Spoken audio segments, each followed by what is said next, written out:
존귀하신 아버지 하나님, 하나님의 귀한 백성들이 헛자리에 모여서 주님의 귀한 날 하나님 앞에 경배와 예배와 찬양과 기도를 드리게 하시니 감사합니다.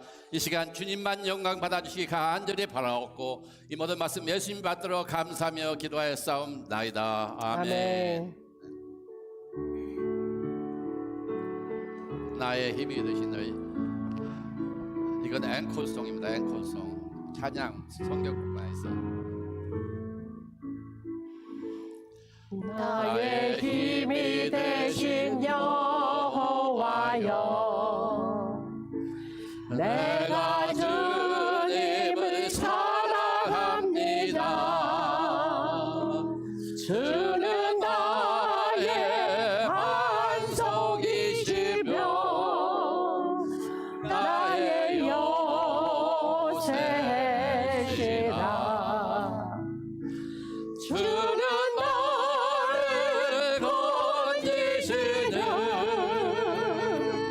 나의 주 나의 하나님, 나의 피할 바위시요 나의 방패시라. 나의 하나님, 나의 구원의 불이시여 나의 산속이라.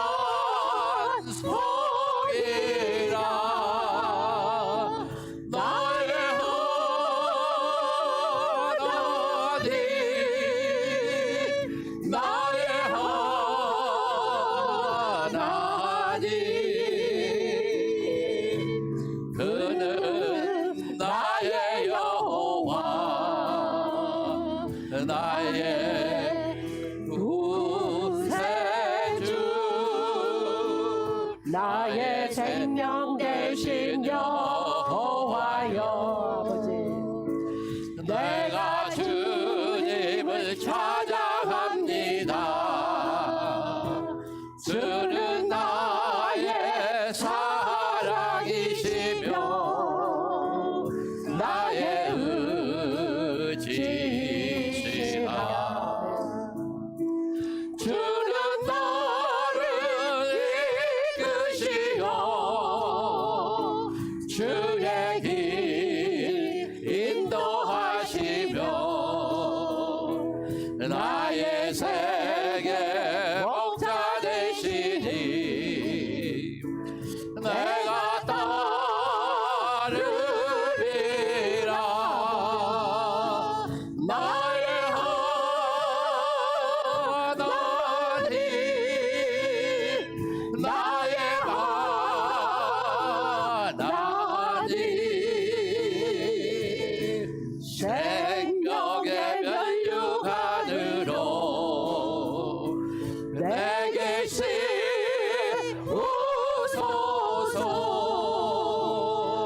나의 하나님, 나의 하나님,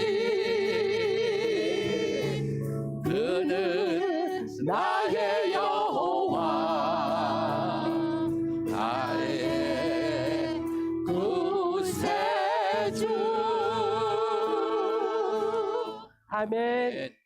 시간 하나님의 아버지의 마음들이 여러분들에게 잘 이 시간 소화되는 복된 찬양 시간입니다. 이 시간도 하나님 아버지의 마음을 부르겠습니다.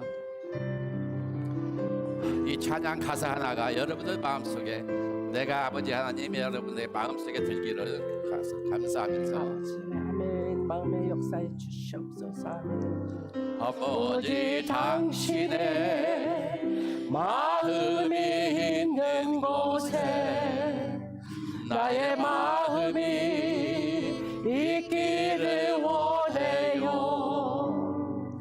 아버지 당신의 눈물이 고인 곳에 나의 눈물이 고이길 원해요.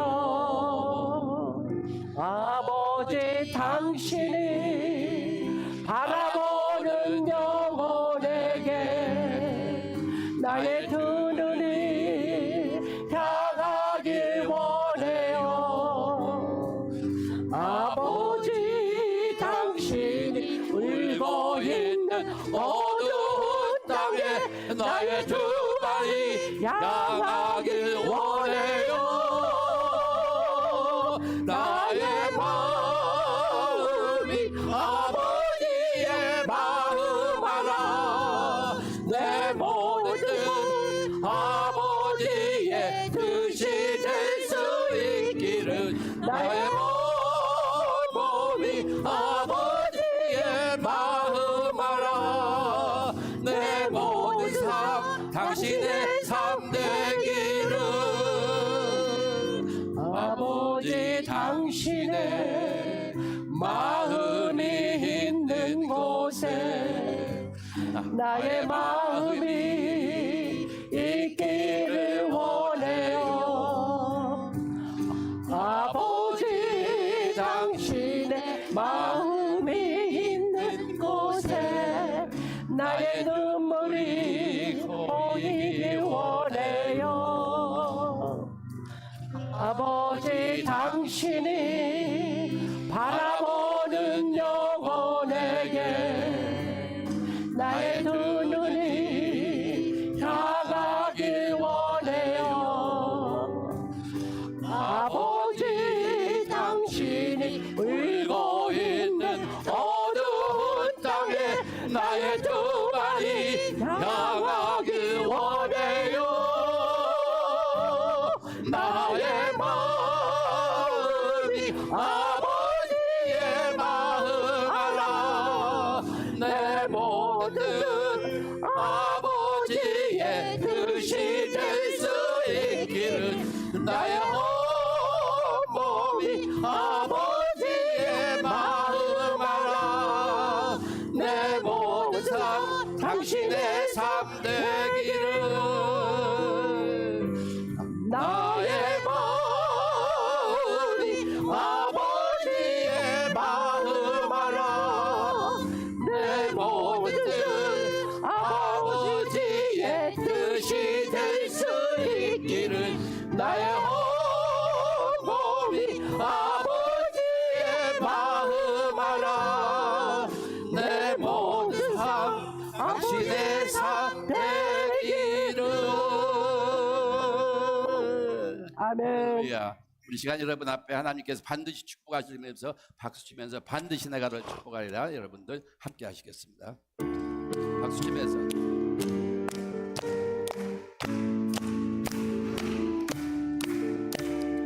반드시 내가 너를 축복하리라.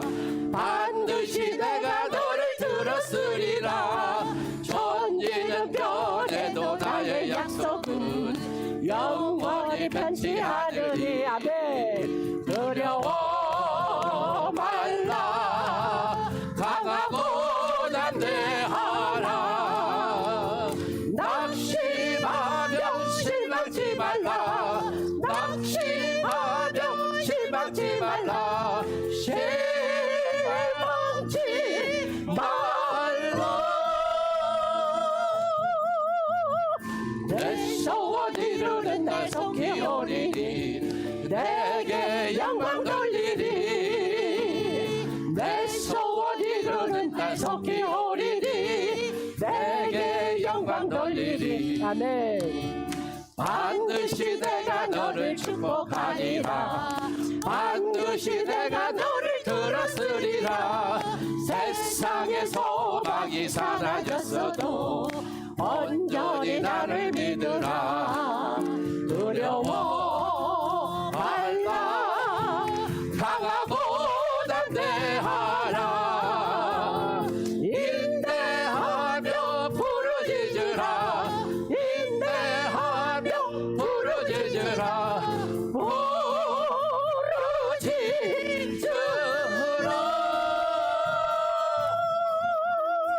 내 소원 이루는 날 속히 오리니. 내게 영광 돌리니. 영광의 그날이 속히 오리니. 내게 찬양하리라. 아멘. 영광의 그날이 속히 오리니. 내게 찬양하여라. 영광의 그날이 속히 오리니.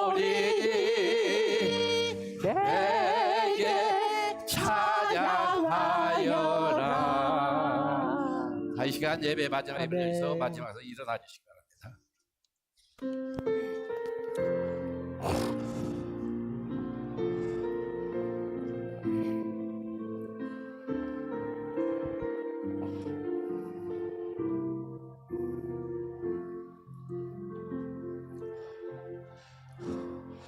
나스한 성령님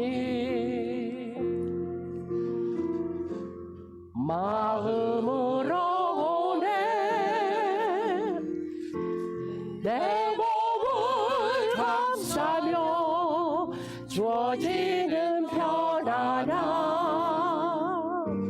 만족함을 느끼네 요신 곳에서 나는 예배하네 어떤 상황에도 나는 예배하네 부르신 곳에서 나는 예배하네 어떤 상황에도 나는 예배하네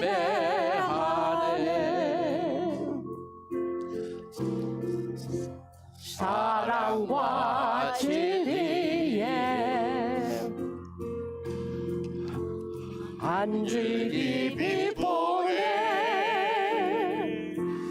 내 몸을 감싸며 주어지는 평안함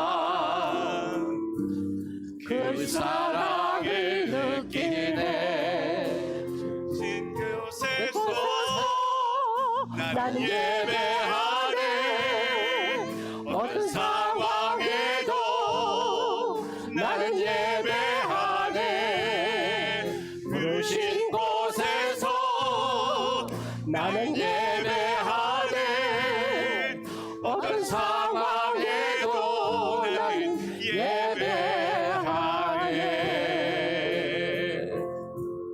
내가 걸어갈 때 기회고 살아갈 때 삶이 된 그곳에서 예배하네 내가 걸어갈 때 기회고 살아갈 때 삶이 된 그곳에서 예배하네 부르신 곳에서 나는 예배하네 어떤 상황에도 나는 예배하네 부르신 곳에서 나는 예배하네 어떤 상황에도 나는 예배하네 아멘. 아멘 다 함께 하나님 말씀 보겠습니다. 사도행전 9장 32절부터 43절까지 말씀입니다.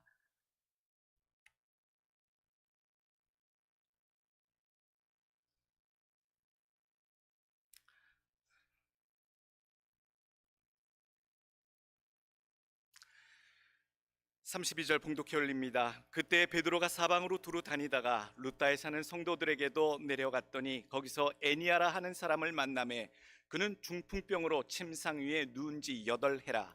베드로가 이르되 애니아야 예수 그리스도께서 너를 낫게 하시니 일어나 내 자리를 정돈하라 한데 곧 일어나니 루다와 사론에 사는 사람들이 다 그를 보고 주께로 돌아오니라. 요바에 다비다라 하는 여제자가 있으니 그 이름을 번역하면 도르가라.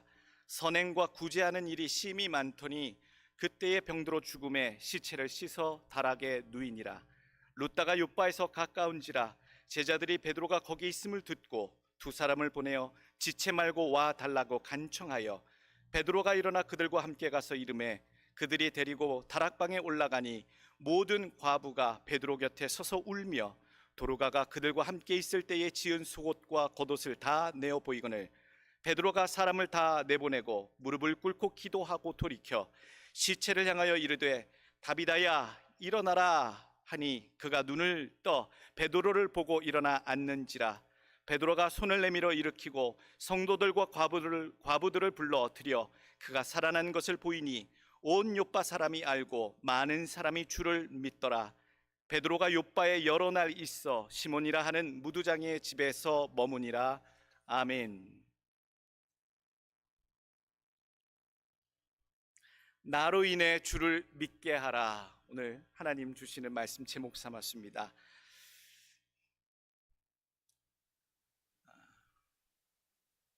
이런 인생도 있고 저런 인생들도 있고 참 수없이 많은 다양한 인생들이 이 땅을 살아갑니다. 이미 살아갔고 또 살아갈 인생들로 남아있고, 그 중에 가장 가치 있는 삶이 어떤 인생일까, 어떤 삶일까? 참 무가치하게 사라지는 인생도 있고요, 가치 있는 삶을, 존경받는 인생을 살다가는 생명들도 있기에 그런 고민을 해보게 됩니다. 머지 않은 때에, 얼마 남지 않은 인생의 후반기에 세상으로부터 인생의 좋은 평가와 가치를 인정받으면 좋겠지만, 무엇보다도 내가 곧 갈 영원한 그 나라, 하나님의 나라, 하나님 앞에 가장 특별하게 가치 있게 고귀하게 여김받는 인생은 어떤 것일까? 그런 삶을 고민합니다. 먹고 사는 것, 우리가 일상의 삶을 살아가는 것, 세상 가운데 많은 일들도 있고 해야 할 우리의 사명도 있습니다만, 우리의 정말로 관심은 어떻게 주님 앞에 합당히 존귀히 여긴 인생으로 받아들여질 것인가에 대한 고민입니다. 세상 풍조는 그렇지 않습니다. 대부분 다른 사람이 좀 고통스럽더라도 나의 꿈과 욕망을 이루고 채울 수 있다면, 다른 이의 희생이 오히려 나에게 유익이 되고 내가 성공할 수 있는 기회가 될 수 있다면 얼마나 좋을까를 더 많이 생각하는 세상의 풍조인데, 기독교의 정신, 예수님의 살아오셨던 공생애의 모습, 그 행적들을 바라보게 되면요, 그렇게 살아오지 않으셨습니다. 정반대로 살으셨어요. 나를 위해 살지 아니하시고 내어 주심으로써 다른 사람의 고통을 주는 삶이 아니라 다른 사람의 고통을 짊어지는 삶으로, 오히려 내가 아프고 나의 고난이 다른 사람에게 희망이 되고 생명을 주는 그러한 삶으로 살다 가신 예수님의 모습을 보면, 아하, 어떤 삶이 가장 가치 있는 삶이겠구나, 가장 가치 있는 존귀한 생명으로 이 땅에 오셨던 인생, 예수 그리스도의 삶을 생각해 보면, 다른 사람의 희생을 강요하거나 고난을 당하게 하거나 이런 삶이 아니라 오히려 그 모든 것들을 자기가 짊어지고 담아내는 삶을 살아갔구나라고 하는 그 특징이 있다라는 얘기지요. 예수님처럼 나 하나의 죽음이 더 많은 사람들을 살릴 수 있다면, 다른 사람을 이용해서 나의 유익을 구하는 것이 아니라 나의 고통과 나의 희생으로 다른 사람을 유익하게 살려낼 수 있다면 오히려 그것이 가장 가치 있는 인생이 되겠구나. 그것이 예수님의 삶을 통해서 교훈해 주시는 가치 있는 인생이다라는 말씀이지요. 그것을 모르시는 분들도 사실 주변에서 우리 부모님의 모습을 보게 되면 가치 있는 인생이란 이런 것이구나 라고 느껴지는 경우가 많습니다. 부모님들 한번 생각해 보십시오. 저는 저희 어머님 늘 생각해요. 아버님 생각해요. 늘 자식들 키워내고 길러내고 학교 보내고 그렇게 뒷바라지하기 위해서 아침에 나가서 밤늦게 도시락 장사를 10년 동안 사람들에게 그렇게 하시면서 고생하시면서도 늘 그러세요. 내가 수고하고 힘들고 어렵지만 내가 이렇게 수고하고 애쓴 것들을 모아 우리 자녀들을 잘 키우고 교육하고 유학도 보내고 그랬으면 좋겠다, 그 마음과 기쁨으로 내가 오늘도 견뎌낸단다, 이런 말씀들을 자주 들을 때마다 마음이 뭉클뭉클 움직여요. 어머니의 사랑이라는 것을 알고 있는데 그 어머니의 사랑이라는 것이 그 어머님이나 그 부모님의 희생의 모습과 같이 담기면요, 마음이 움직이더라고요. 마음이, 감동이 와요. 그래서 부모님의 사랑에는 자주 감동이 있습니다. 왜냐하면 보아하니 희생이 담겨 있더라고요. 부모님이 사랑이 크고 크도다라고 얘기하지만 그 사이에 바라보게 되는 부모님의 희생과 고난, 그것을 느낄 때에 그 사랑의 가치를 알게 되더라고요. 수고와 희생 없는 사랑은요, 감정으로 잠시 머물러 있다가 사라질 가능성이 높습니다. 감정은요, 천차지별, 아침 저녁으로 바뀌는 것이, 조속 변개하는 것이 사람의 감정이더라고요. 좋아하는 감정, 그것이 호불호로 막 바뀌는데, 희생이 있는, 헌신이 있는 그런 사랑의 마음에는요, 감동이 있고 변함이 없는 사랑이 놓여지더라고요. 그래서 그 부모님의 사랑이 남다른 사랑이구나. 여러분, 주변에 그런 이야기를 봤습니다. 지인, 내가 아는 가까운 사람과 내가 믿고 의지하는 친구, 지인과 친구를 구별하는 기준이 무엇이냐? 이 사람이 내가 생각할 때 친구인지, 이 사람이 나랑 그냥 가깝게 지내는 지인, 그냥 아는 사람인지 구별하는 단 한 가지는, 아는 사이인데 내가 그를 위해 희생할 수 있다라고 하는 존재는 나의 친구이고요, 내가 알지만 내가 굳이 저 사람을 위해 희생할 필요까지는 없다라고 하는 그런 존재들은 그냥 지인이라 구별한다. 오늘 마찬가지입니다.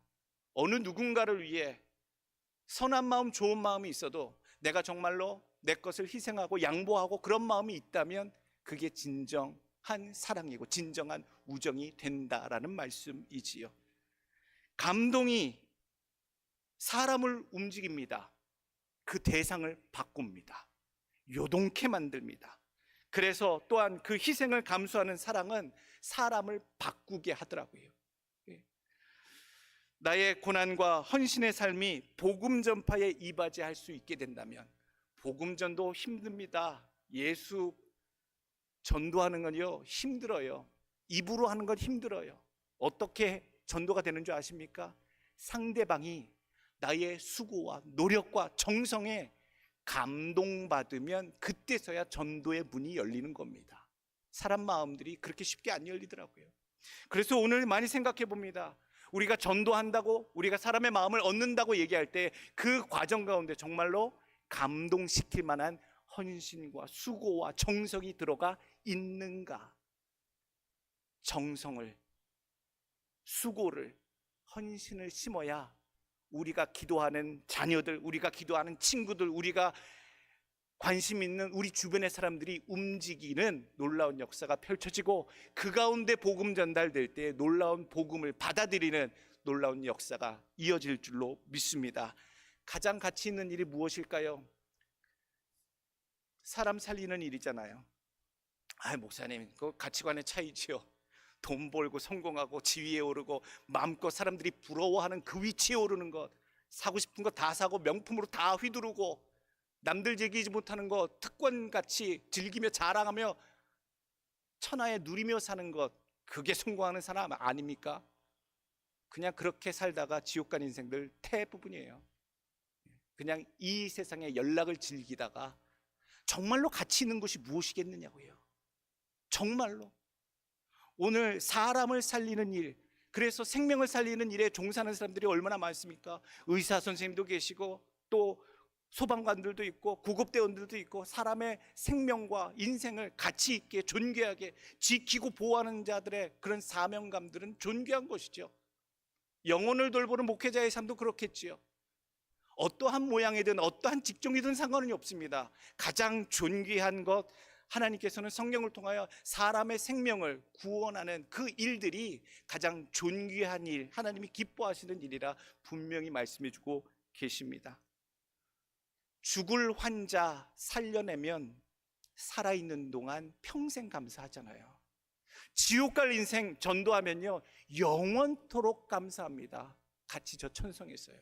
우리가 무슨 일에 내 인생, 내 남은 기간, 내 시간, 내 열정을 쏟아내야 하겠습니까? 기억하시길 원합니다. 3가지 단계입니다. 헌신과 수고, 그것이 담긴 감동의 모습, 그 감동이 그리스도의 복음이 담겨져 전달될 때에 사람들이 예수를 믿게 되고 구원받는 백성이 되는 역사가 펼쳐질 줄로 믿습니다. 먼저 헌신하시고 희생하십시오.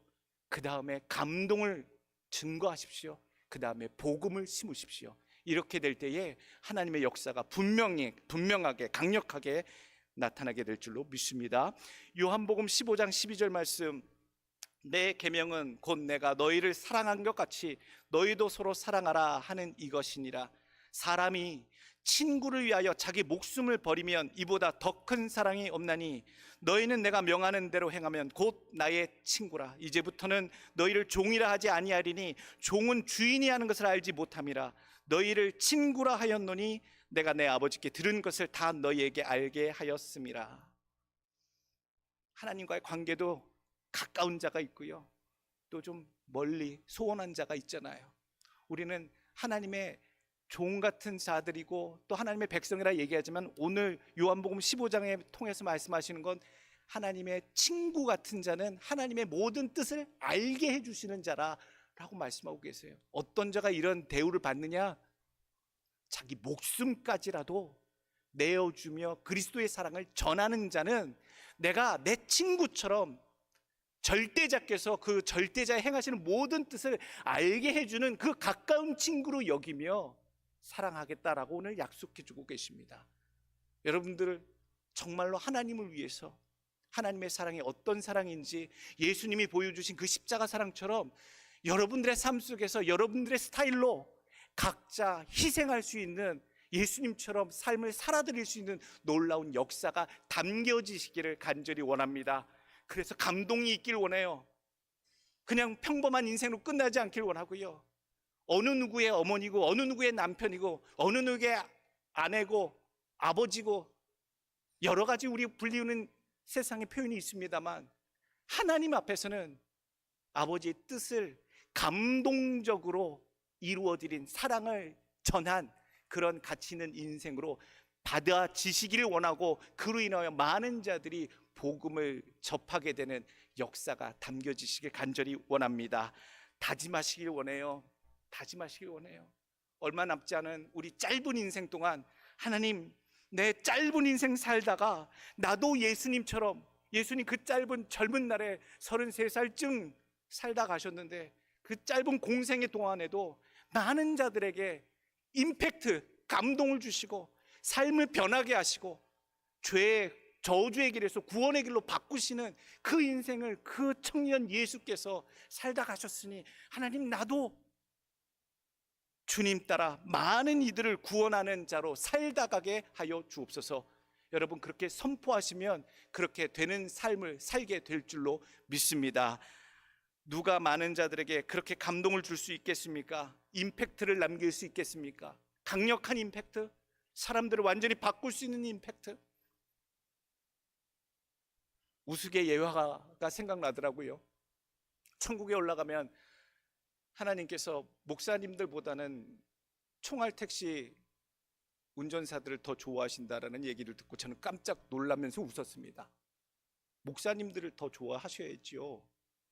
많은 사람들 하나님의 말씀으로 가리키고 인도하고 그랬는데, 물론 그래서 천국에 올라온 사람도 많았는데 그 이야기를 들어보니까요, 목사님들도 목사님들이지만 총알 택시 운전사는요, 그들이 총알같이 내달릴 때마다 수없이 많은 사람들로 하여금 아버지 하나님의 이름을 부르고 간절하게 기도케 만들었고 마음을 흔들어 놨다라는 얘기예요. 와, 성직자가 아니어도 택시 드라이버의 인생을 사는 사람도 다른 사람들을 완전히 간절하게 삶과 죽음의 그 순간을 넘나드는 것들을 깨닫게 하고 절대자의 이름을 부르게 할 수 있는 비결이 있긴 있구나. 목사님 너무 부담 주시는 거 아니에요?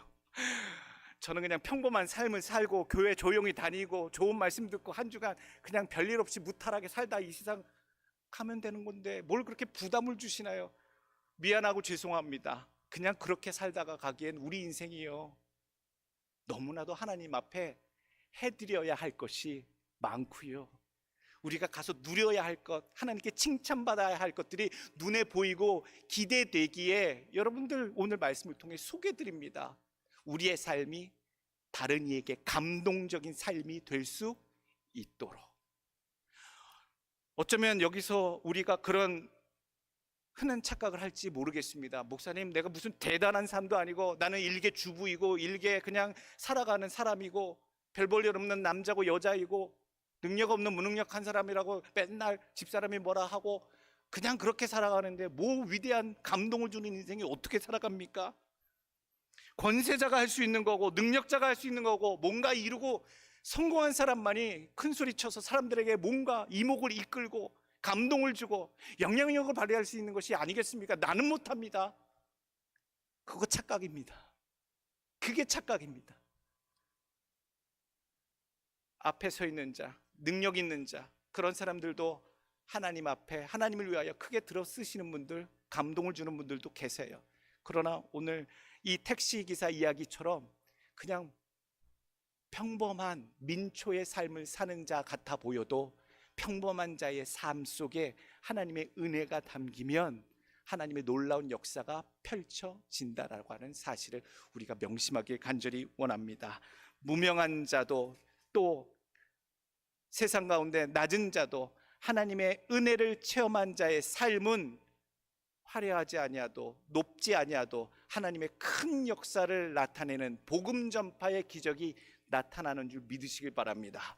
여러분들 삶을 통해 복음 전파의 삶이 나타나도록 감동을 품으셔야 합니다.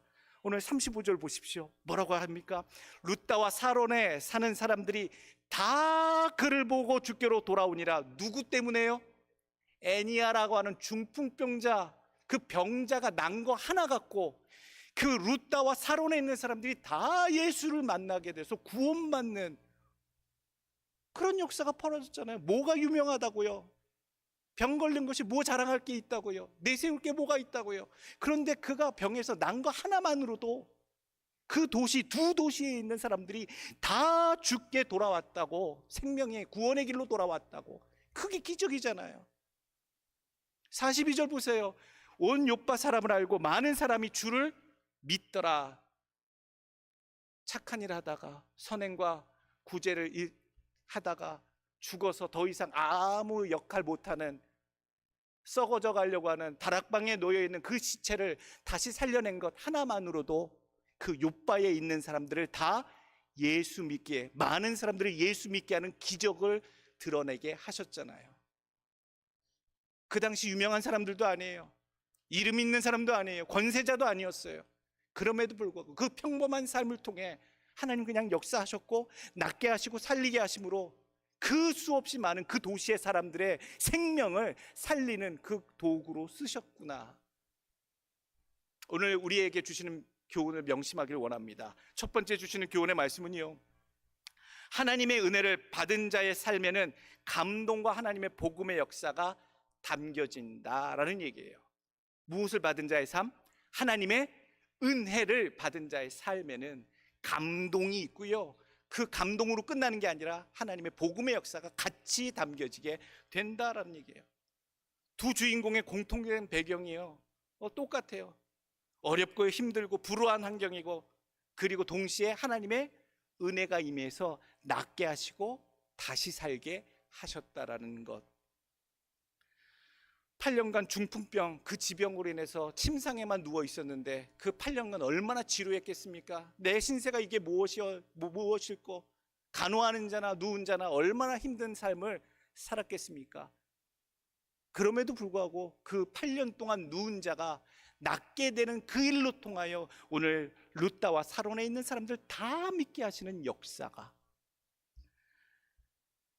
과부들을 지극정성 섬기다가 이미 죽어버린 다락에 누워있는 그 시체가 되어버린 그 시체를 다시 살려내시는 그 살려냄의 역사가 많은 사람들을 감동시켰다는 얘기죠. 39절 보게 되면 베드로가 일어나 그들과 함께 가서 이르매 그들이 데리고 다락방에 올라가니 모든 과부가 베드로의 곁에 서서 울며 도르가가 다비다지요 그들과 함께 있을 때에 지은 속옷과 겉옷을 다 내 보이거늘. 이 다비다라고 하는 여자 또는 도르가라고 하는 여자, 다비다는 히브리식 표현이고요, 도르가는 헬라식 그리스식 표현이에요. 상관없이 쓰였던 표현입니다. 이 다비다의 인생을 통해 헌신했던 그의 모습을 통해 슬피 우는, 그리워하는 자들에게 놀라운 감동을 지금 나타내고 있고, 그 외에 많은 욥바의 사람들을 마음을 흔들어서 예수 믿는 길로 인도하고 계신다. 아픈 게, 죽은 것이 우리가 생각할 때에 아무런 역할, 아무런 일이 없을 것 같은 일상의 일일 수 있습니다만, 오늘 참 교훈을 주고 계세요. 요즘 성도분들이 병실에 입원하고 계시고 또는 아프시고 이런 마음 소식, 그리고 신방 가서 보면 다시 돌아와서 마음이 우울해요. 울적해요. 사람의 마음이겠죠.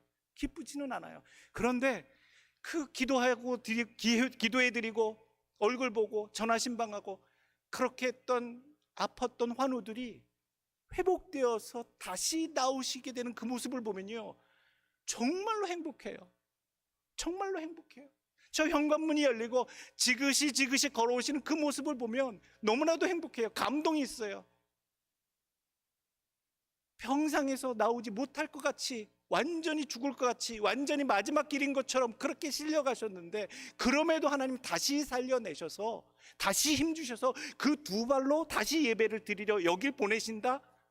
얼마나 감동이 있는지 몰라요. 그 모습으로 하나님 아픈 자들을 회복시키는 그 모습으로 보는 자들로 하여금 기쁨을 주시고 감동을 주시고 소망을 주시는구나. 동시에 여러분들 어떤 거 생각하시는 줄 아십니까? 그렇게 아프셨다가, 그렇게 병실에서 힘들게 투병하셨다가 건강해지서 다시 성전에 서는 그 모습들을 보며, 내가 아플 때에도, 내가 쓰러질 때에도 주께서 나와 함께 하신다면 내가 가는 이 병원이 마지막 길이 아니라 다시 회복해 하셔서 주님께서 다시 되돌리실 과정이 되겠구나, 주님께서 또 나를 되돌리시겠구나 라고 하는 그 귀한 소망들을 다시 컴백하는 환우들의 모습 속에서 교육하고 계시다라는 얘기예요. 여러분, 이 하나님의 주시는 교훈을 여러분들 마음에 품고 살아가시길 간절히 원합니다. 다비다의 모습을 보고 우리가 또 기억하길 원해요. 죽으면 다 끝인데 다비다를 통해 다시 살려내시는 그 영혼을, 불러가셨던 영혼을 다시 살려서 호흡케 하시는 그 일을 통해 많이 살려내셨듯이, 2주 전에 우리 권사님 먼저 갑작스럽게 하나님 곁으로 소천하고 장례식을 치러가 나서 제 마음도 여러분들 마음도 울적하고 그립고 그 빈자리가 그리워지겠다라고 했는데, 그 권사님이 생명을 다하고 아버지께로 가시면서요, 그 아들, 우리 여기 심준우 집사님, 그동안 신앙생활 안 하셨잖아요. 떠나 계셨잖아요. 그 영혼이 하나님을 떠나 계셨잖아요. 근데 그 자리에, 어머니의 자리에, 떠나신 어머니의 자리에 아들의 멈췄던 신앙의 생명을 이어가게끔 그 자리에 하나님 부르시고, 끝난 것이 아니라 다시 신앙을 이어가게 하시는 모습을 2주 동안 제가 보게 되니까요, 소망이 생겨요. 죽음으로써 다 끝난 것이 아니다라는 얘기예요. 하나님이 그 아들을 때 다음 세대를 통하여 그 신앙을, 이 자리를, 이 교회를 또 이어가게 하시려고 하나님 그 마음을 움직이시고 감동을 주셔서 그 자리를 지켜나가게 하시는구나. 우리 집사님 그 일이 이미 시작되었어요. 뿐만 아니에요. 우리 사랑하는 교회에 사랑하는 모든 성도들, 남아있는 성도들, 오래 지키신 우리 성도분들의 자녀들, 또 예전에 함께했던 그 젊은 세대들이 하나님께서 또 돌리실 자들이 많겠구나라고 하는 소망을 주시는 것. 그래서 끝난 것이 다 끝난 것이 아니다. 하나님은 또 이어가게 하신다. 오늘 감동의 인생, 이런 감동이 우리 한인교회에 계신 줄로 저는 믿습니다. 그래서요, 그냥 눈물이 나와요. 그냥 감동이 오고요, 아프고 힘들었던 지난주까지만 해도 병원에 계셨던 장로님 나오셔서 서지도 못하고 힘든 그 큰 수술 받으셨는데 와가지고 아무렇지도 않게 찬양하시는 그 모습 또 보면서, 내 평생 남은 날 살 동안 날 구속하신 예수를 늘 찬양하겠네, 늘 찬송하겠네. 찬송하는 모습, 뒷모습 보면서요, 뒤에서 크크크 끓였어요. 오늘 우리들의 삶이 여기서 끝나지 아니하고 의미 없이 지나지 않는다라고 하는 사실, 하나님, 우리들의 삶 가운데 하나님 귀한 헌신과 수고가 있게 하시고, 그 은혜가 있게 하시고, 감동이 있게 하시고, 그로 인하여 놀라운 복음의 역사가 나로 인해, 우리 가정을 통해, 이 교회를 통해 하나님 이어지게, 펼쳐지게 하여 주옵소서. 여러분들의 고백, 우리의 고백이 되기를 축원합니다. 두 번째 주시는 교훈의 말씀은요, 개인적인 기도 응답이 더 큰 복음의 유익이 되도록 힘쓰시길 바랍니다. 기도할 때 문제를 발견하게 되고 부딪히게 되면 그 문제를 당한 내 삶에 대해서 집중하게 돼요. 내가 당했으니까요. 내가 그 문제를 만났으니까요. 아프게 되면 하나님 내 병 낫게 해주세요. 문제를 만나게 되면 하나님 이 문제 해결해 주세요. 이것이 가장 기본적인 기도의 태도겠지요. 근데 좀 더 들어갑시다. 그렇게만 기도하지 마시고요, 하나님, 단지 나의 문제, 내 개인적인 문제, 나의 필요, 이거 해결되는 것 당연히 원합니다만, 하나님, 하나님의 뜻은 이 모든 것들을 통해 나의 문제를 해결해 주실 뿐만 아니라 이렇게 고난과 역경과 희생 가운데 하나님을 만나 하나님의 놀라운 해결책을 받는 내 모습을 통해 내 주변 사람이 하나님의 기적을 보길 원하고, 놀라운 은혜를 발견하길 원하고, 믿지 않았던 내 주변인들이 놀라면서 주의 은혜를, 주의 복음을 받겠다고, 예수 믿어보겠다라고 하는 그런 역사가 일어날 수 있게 하나님, 내 기도가 그렇게 간구하오니 하나님 역사하여 주옵소서. 여러분, 기도를 한 차원 더 깊게 넓게 하는 겁니다. 누구 마음 기쁘시게? 하나님 마음 기쁘시게. 그냥 어린아이와 같이 내 앞에 놓여있는 그 기도, 그 목적만 구하지 마시고요, 더 크게 이 일을 통해, 이 일이 해결된다면, 진행된다면 그 일을 통해 펼쳐질 하나님의 손길, 드러날 역사, 이 모든 것들을 감안할 때 하나님 하셔야 됩니다. 그 일 때문에라도 하나님 하실 수 있고, 하나님 그걸 또 원하시는 줄 내가 믿사옵니다. 여러분, 이렇게 크게 내다보고 하나님의 마음을 감동시키는 간구하시면요, 즉시 응답받는 줄로 믿으시길 바랍니다. 기가 막히게 응답하십니다. 그냥 자기의 것만 구하는 기도는요, 진짜 어린아이와 같은 기도고 이기적인 기도라고 얘기하잖아요. 우리의 기도는요, 좀 더 깊어져야 되고 넓어야 되고, 하나님의 그 심경을 헤아려서 아버지께 간구하는 기도까지 나가기를 간절히 원합니다. 내가 불치병에 걸렸다면 그렇게 기도하십시오. 하나님, 내가 참 죽을 병에 걸렸는데 제발 좀 낫게 해주세요. 더 덧붙이세요.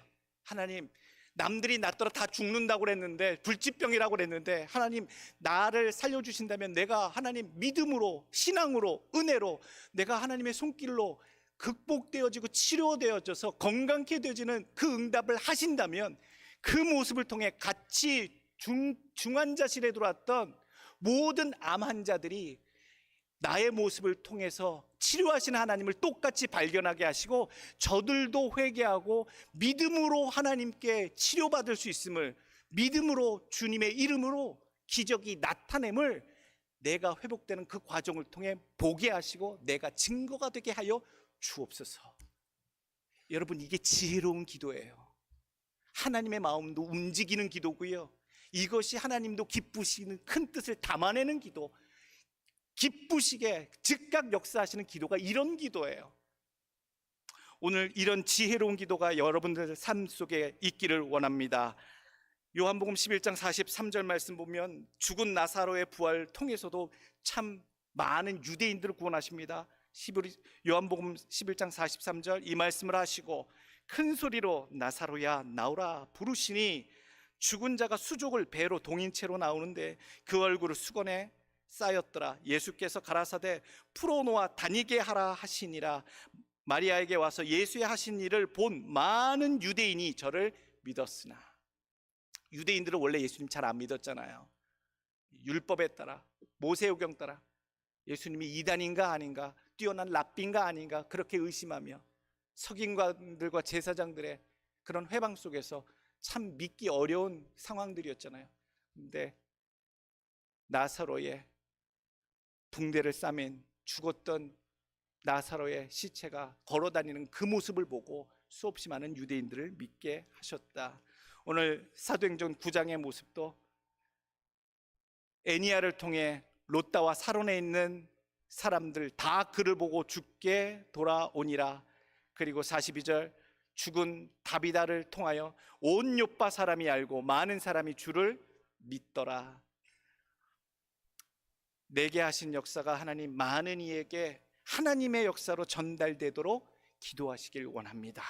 우리 자녀들을 위해 기도하는 것도 그렇고, 내 사업을 위해, 내 건강을 위해, 우리 가정을 위해 기도할 때에도 그냥 이기적인 그 기도에서 끝나지 마시고, 하나님, 이것으로 하나님의 무엇인가 역사가, 은혜가, 함께 하심을, 임재하심이 드러나게, 그래서 예수의 역사, 하나님의 이름이 많은 자들이 예수 믿게 되는 놀라운 길이 열리게 하여 주옵소서.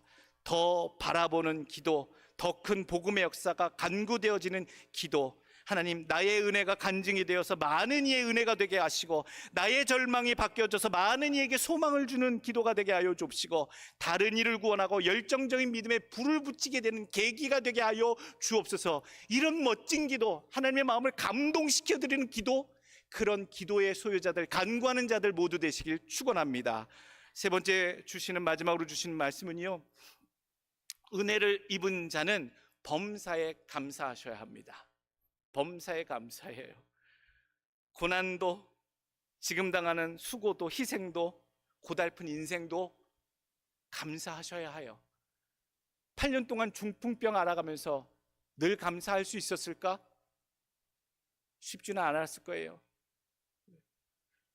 갑자기 목숨을 잃어버린 다비다의 그 삶을 보며 그 주변인들이 기뻐할 수 있었을까? 사랑하는 이를 잃었으니 슬퍼할 수밖에 없었을 거예요. 아픈 것이나 죽은 것이나 기뻐할 수 없는 상황들이지만 오늘 그 일을 통해 하나님은 큰 일들을 진행하셨습니다. 그래서 오늘 우리가 당하는 고통, 아픔, 힘들어하는 이 인생의 모든 만나는 일들을 감사한 것으로 여기시길 간절히 원합니다.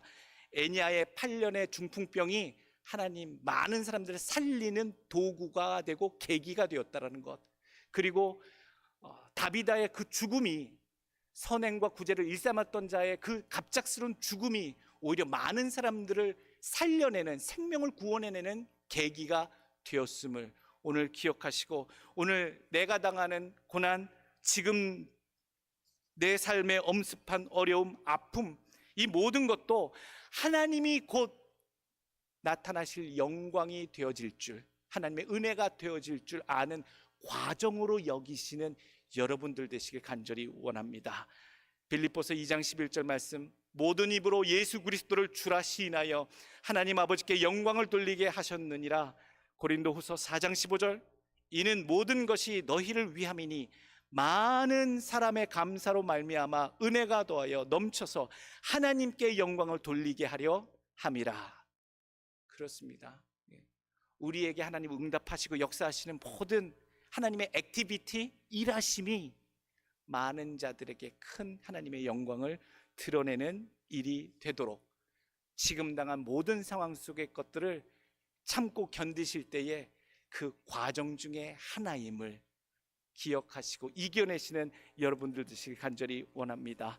로마서 14장 8절 말씀, 그래서 우리가 살아도 주를 위하여 살고 죽어도 주를 위하여 죽나니 그러므로 사나 죽으나 우리가 주의 것이로다.